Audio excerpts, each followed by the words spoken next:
86 monthly protest action to free the Cuban Five. That's marking 7 years of consistent, continuous, every month. Doesn't matter if it's pouring rain, snowing, sleet, or sunny and warm, that we've been out on the streets in Vancouver, usually, as you know, in front of the United States Consulate, but since the U.S. Consulate is closed today, in front of the Vancouver Art Gallery, all of those 86 months in a row, demanding freedom for the Cuban Five. 5 Cuban men, political prisoners, fathers, brothers, sons, part of people's families, part of people's lives, who have been in prison for over 14 years.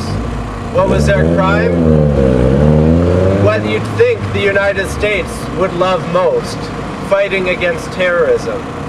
But these 5's fight against terrorism was not like the United States. The United States so-called war on terrorism has killed hundreds of thousands of people. These Cuban Five went unarmed, harmed nobody. All they did was collect information about groups that had organized terrorism against Cuba. Groups that have killed almost 3,500 Cuban and internationals, including tourists, have killed that many people. They gave that information to the United States government.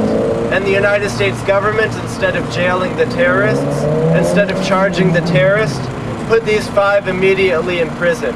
Put them in solitary confinement for 17 months. 17 months. That's more than a year longer than any country in the world is legally allowed to hold somebody in solitary confinement.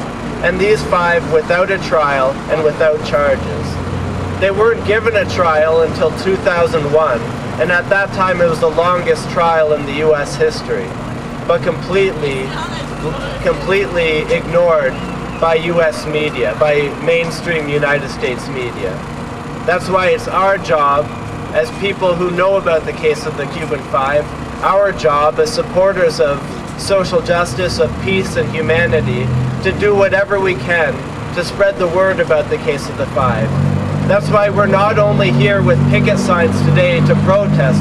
That's why before we came together, everyone grabbed a picket sign and protested. We were handing out materials. We were getting postcards signed by people on the streets demanding justice for the Cuban Five. And that's why we're here.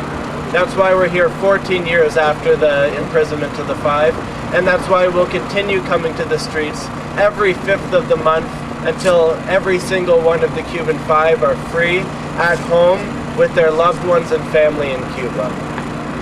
So, before we get on with our program, I'm sure a lot of you know because you got the email announcement or different information about today's picket, but today around the world, thousands of people are tweeting and doing other internet media, but especially tweeting to Barack Obama, demanding that the U.S. government free the Cuban Five political prisoners.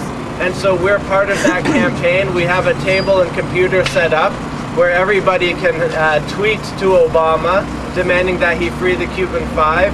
If you don't have a Twitter account, you're more than welcome to start one on the computer there and tweet to Obama demanding free the Cuban Five and encouraging people to get involved in this important campaign for justice.